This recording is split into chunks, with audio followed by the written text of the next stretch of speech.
दिल्ली में धूम मचाने के बाद अब आ गया है धर्मनगरी काशी में चीकू कैब। जी हां, चीकू कैब एक कैब सेवा ही नहीं बल्कि आपके परिवार की सुरक्षा और सफर का बेहतरीन साथी है। चीकू कैब आपको शहर के भीतर और बाहर की यात्राओं के लिए टैक्सी उपलब्ध कराती है। आप उनकी वेबसाइट पर या मोबाइल ऐप के माध्यम से बुकिंग कर सकते हैं। चीकू कैब के कस्टमर केयर से आप अपनी बुकिंग तुरंत कराएं और अपने सफर का अनोखा अनुभव प्राप्त करें। चीकू कैब के प्रतिनिधि आपकी सेवा में 24 घंटे मौजूद।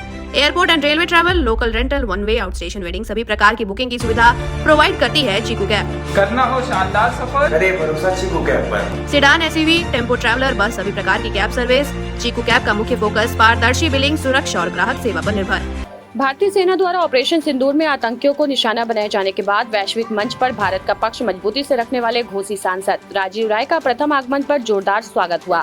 समाजवादी पार्टी के राष्ट्रीय सचिव व प्रवक्ता राजीव राय ने रूस, ग्रीस, स्पेन, लातविया और स्लोवेनिया में आतंकवाद के मुद्दे पर भारत का पक्ष प्रभावशाली ढंग से रखा। प्रधानमंत्री मोदी से मुलाकात कर उन्होंने इस मिशन की गोपनीय रिपोर्ट भी सौंपी।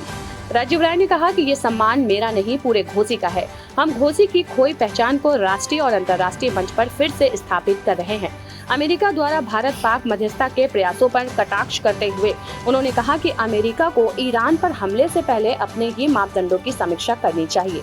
समाजवादी पार्टी कार्यालय पर हुए इस स्वागत में सैकड़ों कार्यकर्ता मौजूद रहे। मुख्य रूप से दूधनाथ यादव, अल्ताफ अंसारी, शिव प्रताप यादव, मुन्ना, शैलेंद्र यादव, साधु, हाजी इरफान, देवनाथ यादव समेत कई नेता और समर्थक शामिल थे। सर, विदेश से गए थे, कैसा रहा दौरा इस बार का? सरोवरी के भाव से गए थे।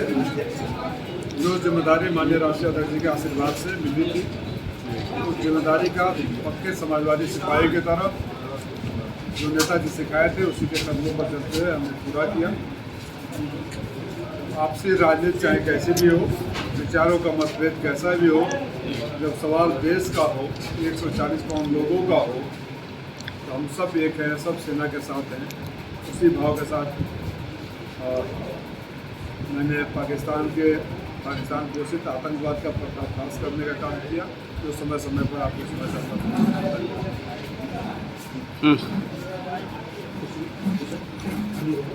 सर, महेंद्र राजभर को उनके नेता है कि मार दिए थे थप्पड़ से, क्या कहेंगे इसके बारे में? इस तरह की घटिया राजनीति, गाली गलौज करने की राजनीति, मारपीट करने की राजनीति, देखिए मऊ का एक बहुत अच्छा संस्कार है, शायद ही बहुत कम जगह में मिलेंगे। हम यहाँ कई पार्टियों के हैं, चाहे समाजवादी की सरकार रही हो, भाजपा की सरकार रही हो, किसी की भी सरकार रही हो, कम से कम व्यक्तिगत रूप से एक दूसरे का सबने हमेशा सम्मान किया है। कुछ लोग आए हैं जिनकी भाषा या तो गाली गलौज से है या तो मारपीट से है। ऐसे लोगों का जवाब समाज ने ही दिया है, तो समाज ही वक्त आने पर देगा। अब्बास अंसारी की सीट को लेकर क्या कहेंगे सर? क्या कहेंगे? मऊ में उपचुनाव की जो तैयारियां हैं वो प्रशासन जोरों पे है। क्या लगता है आपको कि यहाँ पे अगर उपचुनाव होता है तो समाजवादी पार्टी किसको उम्मीदवार बनाएगी और क्या स्थिति रहेगी समाजवादी पार्टी की? अभी मामला न्यायालय में है, उपचुनाव की घोषणा नहीं हुई है।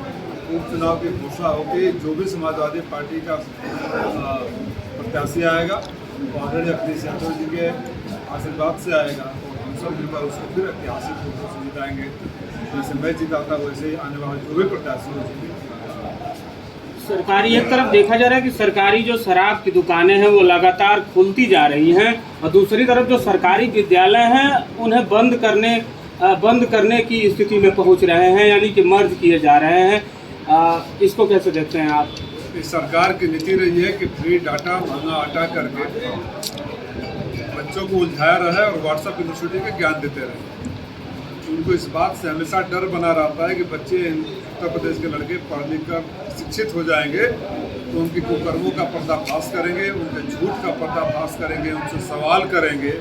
इस डर से विद्यालयों को बंद करना और शराब की दुकानें खोलना, ये अपने आप में इनके संस्कार को दर्शाता है।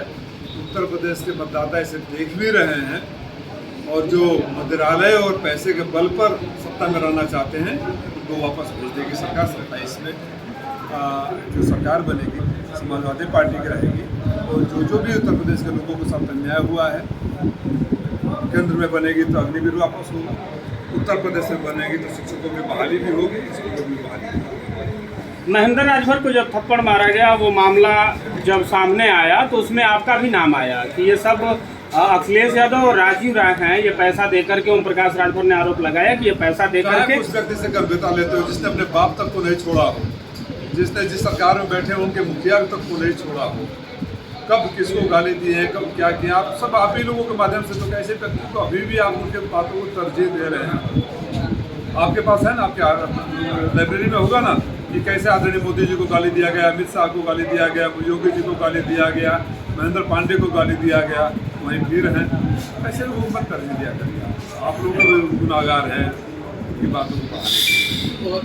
अखिलेश यादव के मंचों से भी बोलते थे, अखिलेश यादव के मंचों से समाजवादी पार्टी के लोगों ने नहीं, हमारे मंच से कभी किसी को गाली गलौज की भाषा नहीं हुई है, पहली बात।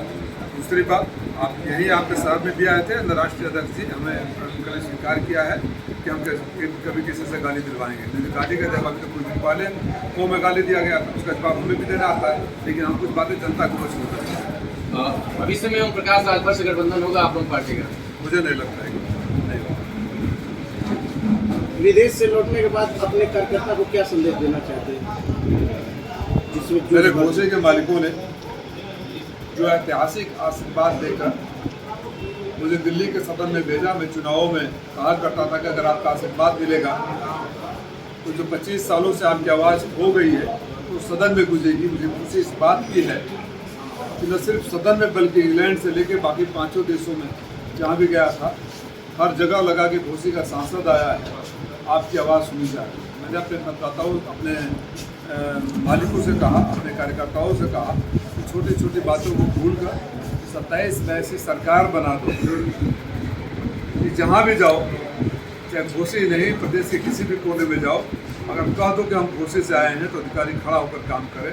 जिस तरह से हमारे मऊ में अधिकारी दंड हो गए हैं, कोई लगाम नहीं है, कोई सुनवाई नहीं है, ये हाल नहीं रहेगा मऊ में, न पूरे प्रदेश में। आप लोग आतंकवाद के, पाकिस्तानी आतंकवाद के वैश्विक स्तर पर बातें की है, सब कुछ रखा, लेकिन उधर अमेरिका पाकिस्तान के पक्ष में लगातार बात कर रहा है। क्या लग रहा है कि आप लोग प्रभावी रूप से बात नहीं रख पा रहे हैं अंतर्राष्ट्रीय स्तर पर?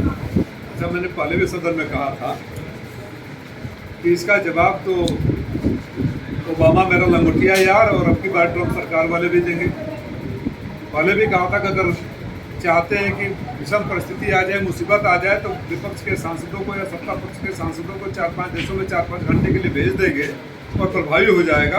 तो फिर विदेश मंत्रालय बंद कर दीजिए, विदेश विभाग बंद कर दीजिए, एम्बेसी बंद कर दीजिए, हम जिम्मेवारी लेते हैं, दे दीजिए हमें जिम्मेवारी। जनता जिस दिन हमें जिम्मेदारी देगी उस दिन हम देख करके दिखाएंगे किस तरह हिंदुस्तान का व्यवस्था है। क्या लगता है वैश्विक स्तर पर हिंदुस्तान की सरकार अपनी बात नहीं रख पा रही? ये तो आप भी जानते हैं, सच तो आप भी जानते हैं। अगर आपकी आवाज़ कहीं नहीं आ रही है तो सच तो आपको भी पता है, देश को पता है, कहने की कोई बात हो है।